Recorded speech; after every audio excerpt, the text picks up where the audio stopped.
Comfort is often the first thing we're willing to give up, like taking a long flight for a vacation or waking up early for a workout. But don't let style be the reason you aren't comfy. Mack Weldon's Ace Collection makes it effortless to look put together while feeling truly comfortable. No compromises needed. For over a decade, Mack Weldon has designed pieces to keep you comfortable anywhere. Inspired by their best-selling sweatpants, the Ace Collection combines everyday comfort with long-lasting and confident looks. Upgrade your collection for the new year with new bomber jackets, half-zips, sweats, crew necks, and much more. Mack Weldon clothes are designed to fit your style and the demands of modern life. They look like regular clothes, but feel like the latest in modern comfort. Get comfortable anywhere with the Mack Weldon's Ace Collection. Go to MackWeldon.com and get 20% off your first order of $125 or more with promo code MAC25. That's MackWeldon.com. Promo code MAC25. Every team, every topic, everywhere. This is Believe.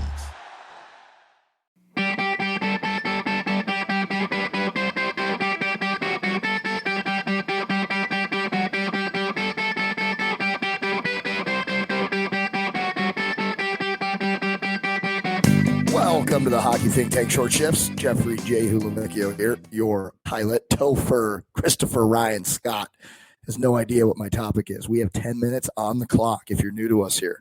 Toph has no idea what my question is. I came up with this all by myself. No help today. Toph, I want to talk about 2-on-1s offensively and ways to work on those in practice. Ooh. There's so many different 2-on-1 drills, and for me, in practice, I love 2-on-1 drills. It's like chess checkers. You're trying to outthink the D-man. Is he going to fake come at you? Is he not going to come at you? You know, so I want to talk about – all right, well done. All right. So I want to talk about 2-on-1s in general, and then hopefully we can get to it, like some different ways that you can – drills that people can work on 2-on-1s in practice as well. Love that. Yeah, big 2-on-1 fan. And it's one of those things where you don't get many of them in games. You don't see it much, but that's an opportunity where you have to bury. You have to bury. So first thing as it relates to 2-on-1s that I like to teach, make the first pass quick in front of the defenseman's stick. You don't have to do it every time, and every 2-on-1 is created differently, so you might not be able to do that. But by making the first pass quick, you are forcing the defenseman and the goalie to have to readjust and to move, right? So the goalie has the angle on you as you have the puck, and then as soon as you move it over, boom, that goalie's got to skate and he's got to move over to the other side of the net. Now he has to create that angle for that player. Now that player has it and gets to make the decision in whatever capacity they make the decision based upon where the goalie is and where the defender is. But first and foremost, I would say make the first pass quickly before the defender's stick if you can, to readjust the goalie and the defenseman. Secondly, in practice, you're talking about practice stuff. A habit that is so incredibly important to having a successful 2-on-1 is deception. It's deception. So like your eyes and your upper body, the way that you're presenting yourself and the way that you're presenting your stick is giving a cue to the defenseman and giving a cue to the goalie on what you're potentially going to do. So in practice, it's a great habit to over accentuate what you're not trying to do, if that makes any sense. So like my eyes and my upper body are saying shot, shot, shot, shot, shot, shot, shot, shot. Now the goalie, it's in his head. Now the defenseman's thinking shot, right? So I might have to want to get a stick on him right away, whatever. And then it's whoop, boom, we're going to pass it over. And now because it's in those guys' heads, like you might have an open net. It's giving yourself a better percentage to have it. Or I'm looking pass. And as I'm still looking at my teammate, boom, I just flick of the wrist and shoot it. So practice is a great time to over accentuate that. Like Stan was huge on that when we were growing up in youth hockey. Was like, you know, it's basically sell a story, man. Like, yeah, and he would say it in his like Russian accent, like, yeah, look here, look, you know, like, So deception is a big part of that. So I think when you're thinking about like habits you can create in practice, I think those are two that can really, really help you in the 2-on-1. I love that. And I love that you said, the deception, obviously it's massive. And I think also within that, like thinking about while you're being deceptive, having the puck on your stick and your body positioned in a way that you can either shoot or pass. So like you can't, you're not going to be deceptive if you're not like in that, a position where you can shoot or pass. But like a lot of guys will come in and they'll have the puck in a position in relation to your body, the D man, and where you're shooting the net. And it's not in a position where you can shoot. So everyone in the building knows you're passing. Even if you're looking at the net, but like, dude, the puck's on the stick and your stick is facing that way, you can't shoot it. The goalie knows that, so whatever side you're on, always having the puck in a position where you can pass or attack, or you're moving it with a deceptive move, quickly moving it somewhere else to make a play that's pass or shot. But you always have to be a threat. Yeah. And okay, so we talked about the guy with the puck. Now let's talk about the guy without the puck. Let me ask you a question. Have you ever seen a player who is on their offside? So you're left-handed shot and you're 2-on-1, you're on the right side of the ice going down.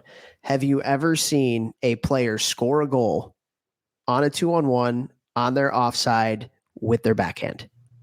Yeah, but it's rare. Driving the net, like I beat the D man like behind him to the net, put your stick out in front of you. Okay. It's very rare. I could buy that a little bit, but like I've done it, but it's very rare. it's if the D man's staring at the guy and he's a left-handed and I'm left-handed on my 1-2 but you side, beat him like and I beat behind him to the the skate, whatever. Yeah, okay. and it's not even a shot. It's like a shot tip, Shot tip, right. But yeah, you have to present yourself. So the point of this is it very rarely happens, if ever. Like you have to present yourself in a way where you're going to be able to shoot it quickly when you get that pass. Mm-hmm. So like as the support guy without the puck, you have to give yourself some angle and you have to give yourself some space and kind of like move your body in a way where you can shoot that puck quick if that guy passes it over to you, right? And I love that you said you move your body. It's your job to find your dog. It's your dog. It's a responsibility. Get open. Don't just be like, I'm here. Give it to me. Give it to me. The other thing is open. Yeah. The other thing is get inside the frickin' dots. You have to get inside the frickin' dots, right? Yes. Like, oh man, dude. And then so two things, pet peeves. One is when you have a 2-on-1 and like the two players are like on the wall and they think they're going to score from that. So stupid. And then what's the other one? It was just in my head. The other one. Slow. The other one is when you take the puck and you skate it into the freaking corner before you make a play. Yes. So like how many times do you see that in youth hockey? It's a lot, right? A so lot. Like that's where like it kind of goes along. Make the first pass quick, or if that pass isn't there, like you're gonna have to shoot like if you get below the bottom of the circles, you're probably shooting the puck. Mm-hmm. Like yourself, there might not be maybe there's a pass through the triangle of the stick and the skate, or I don't know, maybe there's a third guy coming late and then maybe you can hit that guy. But like I've seen so many youth hockey players on 2-on-1s, like just wait, and then they skate themselves into the corner and then literally. So like get inside the dots. It was like 2 or 3 weeks ago. I feel like I did a little things from last night on this, where there was a player who had the puck on the wall. It was a 2-on-1. And like the first thing they did was they got inside the dots. Mm-hmm. And it's just so important to do that. So, but yeah, that's such a pet peeve of mine, man. When like players just hold it.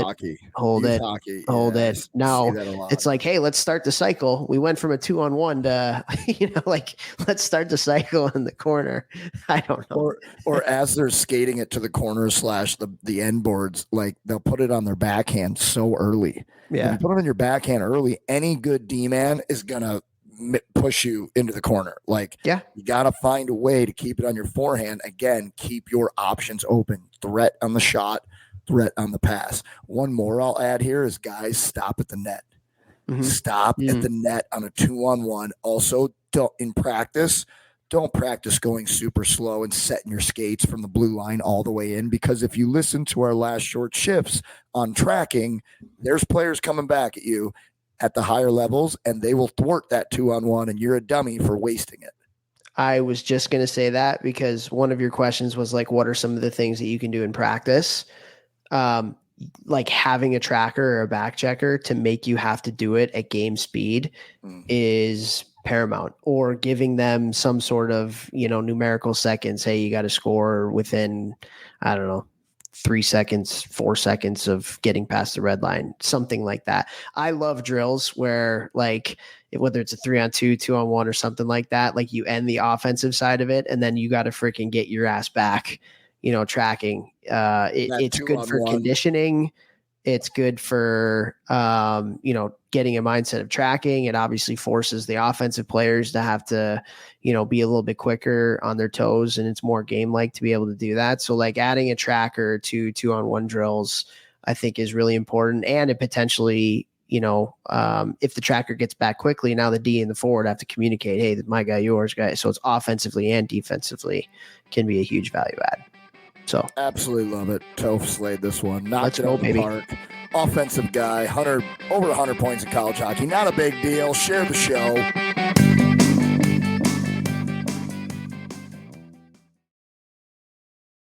Don't give up comfort for style. Mack Weldon's Ace Collection makes it effortless to look good while feeling comfortable. Go to MackWeldon.com and get 20% off your first order of $125 or more with promo code MACK25.